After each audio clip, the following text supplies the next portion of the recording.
This is Glow in the Dark Radio.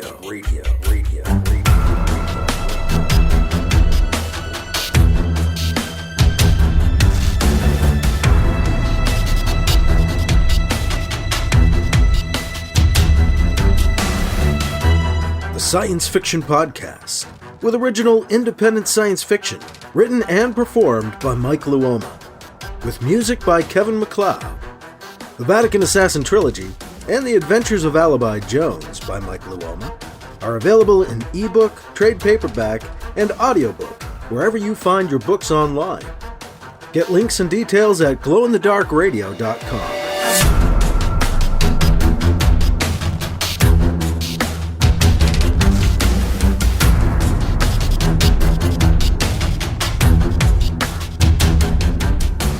This is the Science Fiction Podcast, Glow in the Dark Radio. I'm your host, your writer and reader, Mike Luoma. And I have part 2 of Chapter 14 of Vatican Abdicator on the way on this episode. Our erstwhile Vatican assassin, BC, Bernard Campion, now our Vatican Abdicator, has done what he can to try to bridge the distance between Islam and Christianity. Even has them working on a compiled, unified holy book for aliens who might be wondering about human religion and belief.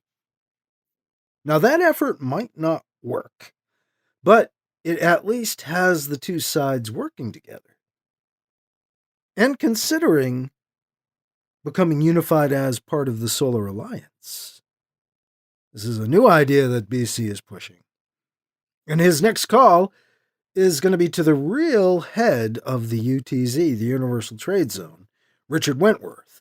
Now, BC is ostensibly in charge of the UTZ, but Wentworth holds the real power. So we'll pick up with that call. BC hits the comm and talks to Wentworth as we get into part 2 of Chapter 14 of Vatican Abdicator, coming up on Glow in the Dark Radio. A reminder, the Vatican Assassin 15th Anniversary Edition audiobook is out there for free at many different online outlets. I want to encourage you to encourage others who might be into this stuff to pick it up. It is for free. It does have very cool voice cameos too. Got some of my friends on there. Paul E. Cooley, Scott Sigler, Veronica Jaguar, Starla Hutchton, Dave Robison, John Miro, Keith Hughes, all of them pitching in as guest characters, basically doing cameos for the Vatican Assassin 15th Anniversary Edition audiobook. And I'm giving this away. You can listen to it for free. Download it, keep it as your own version of the audiobook, everywhere pretty much, except for Audible. You can find the links on my website, so just follow the link that's in the show notes for Glow in the Dark Radio for a free audiobook. The Vatican Assassin 15th Anniversary Edition audiobook with those cameos. And a big thank you if you're a patron, because you help me keep this show going. Really, that's not like lip service, and it's not, blowing hot air. It's true. Without patrons, I couldn't afford to keep the podcast going or my websites going the way I do. So, thank you. And if you want to become a patron and help in supporting these efforts, I'd love to have you. For $2 a month, $5 a month, or $10 a month, you can sign up and help support Glow in the Dark Radio. Just head to patreon.com/glowinthedarkradio or go to my website, glowinthedarkradio.com or mikeluoma.com, and follow the link to Patreon to help support the show. And again, for those of you who do already, thank you. We're going to get into part 2 of Chapter 14 of Vatican Abdicator, coming up next on Glow in the Dark Radio. Wake up, go to work. Work. Come home, eat dinner, rot your brain out, go to bed, lather, rinse, repeat. Are you tired of an old humdrum life? Tired of things that just weigh you down and depress you? Wouldn't you rather just focus on things that are awesome? Tune into Nutty Bites. Find out what's awesome. Nutty Bites. nimlas.org/blog.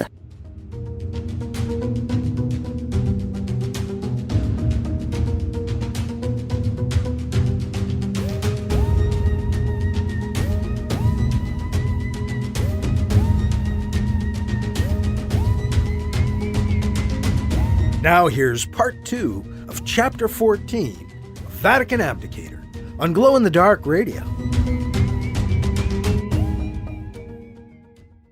The Solar Alliance. Huh.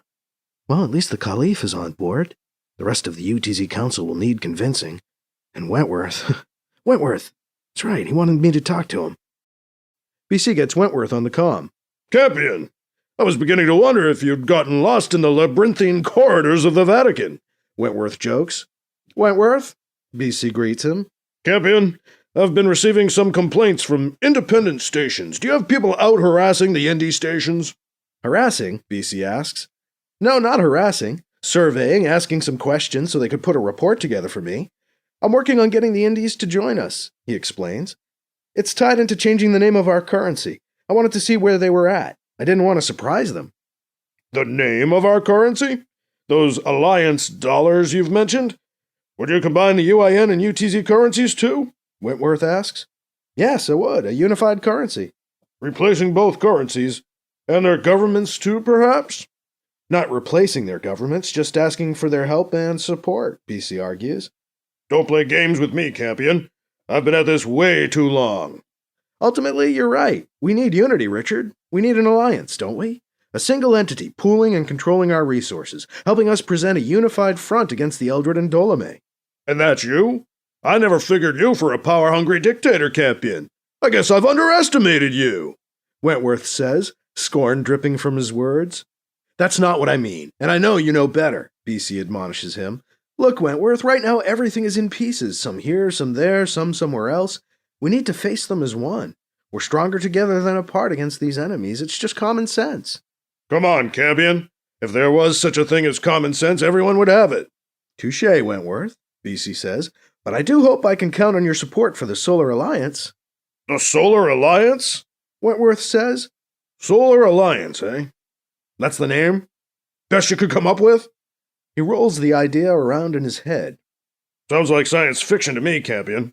Wentworth, we're dealing with aliens who want us dead. This is science fiction.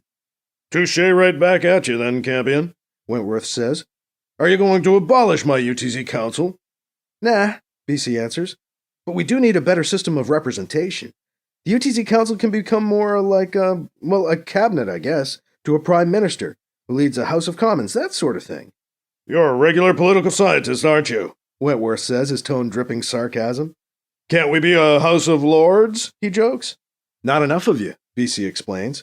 Your system sounds vaguely British. My system is just good ideas right now, BC points out, and I'm open to suggestions. When were you going to address this with the Council, Campion? I brought up the currency idea once already and got shot down, BC notes. I'm going to try again at our next UTZ Council meeting. But I was planning on calling you tonight all along, Wentworth. You and I really are the UTZ Council, you know it. So if you and I agree to the Solar Alliance, that's it, really, isn't it? After the Council agrees, we set up a representative democracy, put a structure in place with representatives voted on by the people. We'd only run things while we set up the government. Then we step aside, BC explains to Wentworth. I hope it'll give people something to fight for. I don't want to be a dictator. You think that will work? You're an optimist. Hell, Wentworth, I'm just making this up as I go along, BC admits and sighs.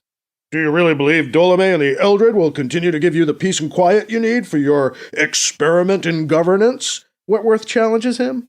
They could hit us at any time, BC says. He pauses for effect, looking around as if waiting for an attack to start. It stays quiet. Nothing? Good. Not yet, then. So I keep trying. And if you're really as smart as you think you are, Wentworth, you know that the real reason for an alliance is to finally, once and for all, unite the UTZ, the UIN, and the project fleets and militaries. Yes, I was getting to that, Wentworth says. I'm heading out to the project, BC tells him. They're promising to show me breakthroughs they've made in reverse engineering the Eldred technology. We need to be unified so we can apply the new tech to all of our ships, across the board, with no questions or confusion. You're making a lot of sense. When do you want to meet with the UTZ Council again, then? Sometime after the weekend, BC tells him. Maybe Monday the 7th? Good enough. Wentworth says. What should I tell them until then? Whatever you want to. And the indie stations? Join us and get the new currency. Or stay indie and hold on to worthless currency. Harsh. Not trying diplomacy. Wentworth questions. Diplomacy is done. Join us or die, BC says with mock harshness. But he means it. How progressive, Wentworth says. Well, BC muses, that should be incentive enough. Be careful not to reach for too much, BC. BC can't help himself. He starts laughing. What's so funny? Wentworth asks. You! BC manages to get out past his laughing. You're funny. The man who made his fortune reaching for too much telling me not to reach for too much. That's rich! Careful, Campion, you might hurt my feelings. Wentworth mock protests. Yeah, right, you have feelings, BC says. Good night, Wentworth. Good night, Campion. BC stays at the Vatican through Mbeke's first official papal liturgy the next day. He catches a stinger out to Ceres after the ceremony. His mind races through his mental to-do list. The Muslim and Christian negotiators have agreed to reconvene on March 8th. Alliance dollars should go into effect April 1st, meeting with the UTZ Council sometime after the weekend. See if we can make that happen. Ptolemy is rampaging on out there somewhere. The Eldred continue to hang out there too, a threat waiting in the wings for the right excuse to attack us again. At least we have the Domo and the Flay's representatives on the moon, entertaining the media and showing the general public that not all aliens want to kill us, at least not directly. The Domo still freaked me out. Well, look at that. BC smiles. They're approaching the Ceres base, and as he looks out the ship's viewport, BC sees the project has several new ships lined up, lining his arrival route, all glimmering with new tech adapted from the captured Eldred ship. It's a start. Hope the news is that they can reproduce the new tech on a larger scale. I feel like the next attack is coming any minute now. A gut feeling. I may just be paranoid. BC's ship lands at the new base on Ceres. Krish and Dell lead the welcoming committee, waiting for BC alongside his ship in the landing bay as he disembarks. BC, did you see them? Krish asks, before anyone has a chance to say hello. I did. They look nice, BC tells him. Nice, Krish responds, a little exasperation in his voice. He could only see them, Dell points out. How much can you appreciate from mere appearances? Krish, Dell, it's great to see you two, BC says. Those ships out there did look good. I hope that's just the beginning. We've made some amazing breakthroughs, Krish insists. We're throwing a party in honor of our achievements. You're in plenty of time to join in the festivities. I believe you will be very pleased, Dell tells BC. We've come quite far in applying the tech we've uncovered, making sure we can use it easily, plugging it into our current systems. Can you? Have you made it that easy already? BC asks them. Plug-inable? Dell hesitates before he answers. Well, yes, to some degree, he says. What Dell isn't saying, Krish says, is that once we cracked the language and the codes, it became remarkably easy to figure out. It really wasn't that hard. The cracking, as Krish describes it, was somewhat difficult, Dell says, but the application, once the tech was deciphered, almost took care of itself, really. Really? BC asks, surprised. How's that? The Eldred seem to follow the same sort of thought processes we do, Krish tells him. Does that make sense to you? I think it does, BC grants him. Bottom line, what do you have for us? Dell? Krish says, deferring to the older, taller scientist. Thank you, Dell says. We now have shields that match their shields, based on our adapted tech. We have what we're calling blasters.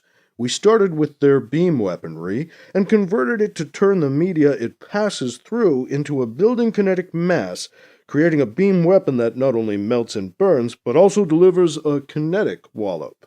I think I've felt that wallop before, BC comments. Not actually likely, Dell corrects him, or you would be dead. And our adapted beams, Dell cracks a small grin, even deadlier. Nice, BC compliments the man.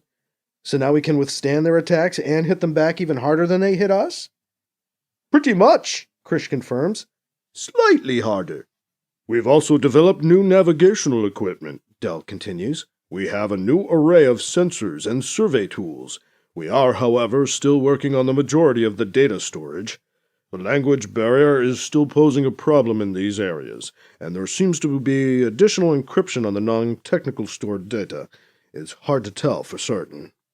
We guess that there are navigational charts, histories, survey data, Krish adds. We just haven't cracked those codes yet. Treasure yet to discover, BC notes. Their drives are not as impressive as their armaments, Dell says with a small measure of disappointment.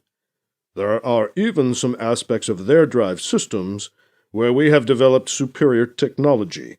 Our trans-space drive beats their faster-than-light drives, he says with some pride. We've found some tweaks we can make to our drive, small refinements, based on what we've learned. Great, BC says. There's an awkwardly long moment of silence. That's kind of it, Krish says a little sheepishly. That's fine, it's good, BC reassures them. It's enough. Now again, I gotta ask, can we reproduce these improvements on a massive scale? How fast can we retrofit our ships? Which ones? Krish asks. All of them, BC tells them. Project ships, UTZ, UIN, all of them. Krish and Dell look at each other, both a little surprised. All of them? Krish asks, meekly. BC nods. And we need to crank out more new ships equipped with the latest tech we have fast as we can. Ambitious, Anita cracks, appearing out of nowhere to startle the other three. Necessary, BC replies, finishing the thought. He jokes with Anita. Did you sneak up on us? I'm just naturally stealthy, she says, amusement in her voice. Do you want us to retrofit ships here? Dell asks BC. We've built the facilities that allowed us to fix those ships you saw outside. We're small, but... Better idea, BC says. Let's take back the asteroid base, locate our retrofitting operations there. That leaves the shipyards open to crank out new ships. BC is thinking on the fly. Send those ships I saw out there back to Mars and Earth right now. Have them replace ships there, take their place as those ships come here, so that we don't lose any numbers back there. Then we'll repeat that process, upgrading our ships in shifts, BC explains. How many ships are ready to go right now? He asks. 7, Dell tells him. BC thinks out loud. Let's see. Send 3 to Mars, 4 to Earth. Split the crews when they get there with the ones from the ships they replace. Leave a training crew and half of the original ship's crew on board our project ship. Bring the other half of the crew back here with their ship, and we'll train them here as their ship is retrofitted. Done, Dell assures him. He turns and leaves to put the plan in motion. Krish turns and leaves with Dell. He shoots a hurt and angry look back at BC before they leave the room. What was that for? Was I too harsh? Damn. How long until the party? BC asks Anita. About 12 hours, she says. If your Majesty is sure he can allow such celebrations, she says with heavy sarcasm. What's that for? You came on kind of authoritative, kind of abrupt. I did not. How long were you listening? BC protests. I just gave them instructions on what to do next. You didn't praise their efforts, she tells him. What? I said great. Good job. That's praise, isn't it? You didn't say great job. You just said good, she corrects him. Jesus, BC sighs, exasperated. Look, I'll propose a toast to them at the party, okay? We can certainly take a few hours off to celebrate. Thank you, Anita says, the sarcastic edge still in her voice. Your Majesty. She mockingly bows and leaves BC standing alone in the landing bay. I never know how to take her. Was she serious? BC just shakes his head. He finds out where he's staying. He heads to his room to take a nap before the party starts. A calm tone wakes him up. BC, almost party time, Anita says over the comm. I thought you'd want an hour or so to get ready. Very thoughtful. Thank you, Anita. You're welcome, she says and then signs off. There's still some tension there. Why is she so mad at me? Like I can puzzle that out. Can't worry about it too much. Let's party. Watch the Eldred or Dolome attack while we're toasting ourselves. They celebrate in style, turning the landing bay into a dance hall, a party zone with colored lights and music. BC does indeed toast the scientists for their efforts, their labor and hard work. The project pilots and training crews skip the party, acting on BC's orders, heading immediately back to Earth and Mars. After the party, BC and Anita spend the night together. The next morning, Anita sees him off as BC hops a ship back to Lunar Prime, leaving the project scientists to get back to their work. As BC's ship leaves Ceres, the first wave of UIN and UTZ ships arrives for retrofitting. We've got some breathing room. We've got to do all we can as fast as we can. Dolomé or the Eldred could be back at any time. Our forces are small, but if we can keep it together, maybe we can survive. Maybe we can even win this fight. I hope we're stronger for all our trials. Not kind, not pretty, but resilient and strong.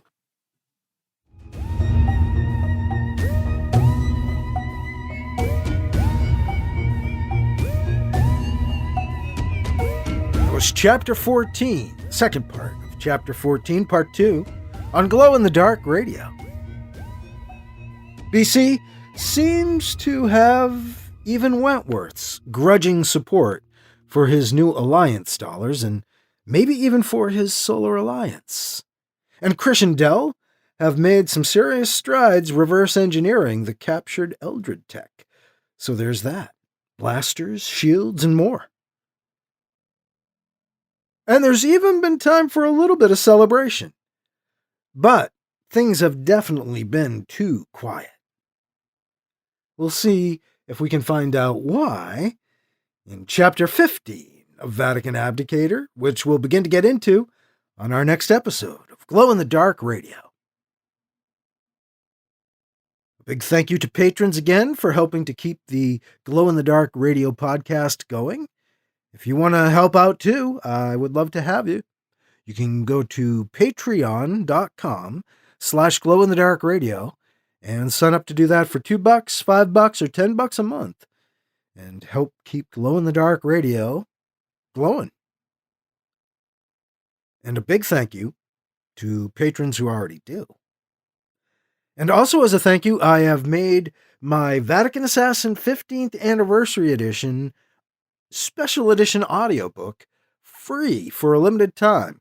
You can pretty much download it everywhere except Audible for free. It's the one that has all the very cool voice cameos on it. And it is a free download in most places.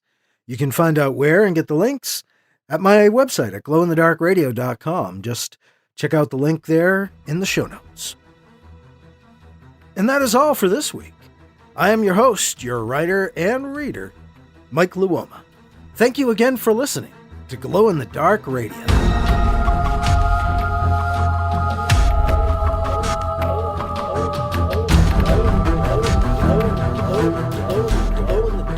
Glow-in-the-Dark Radio.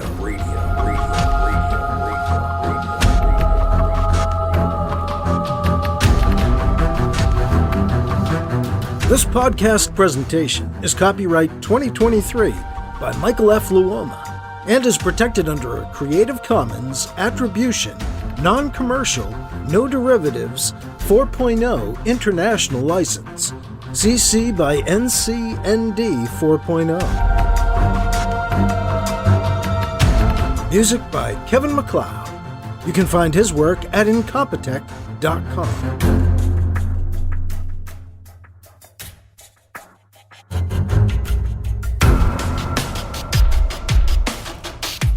Mike's books are available in ebook, paperback, and audiobook, wherever you find books online. Get links and more details at glowinthedarkradio.com and mikeluoma.com. This has been a presentation of Glow-in-the-Dark Radio.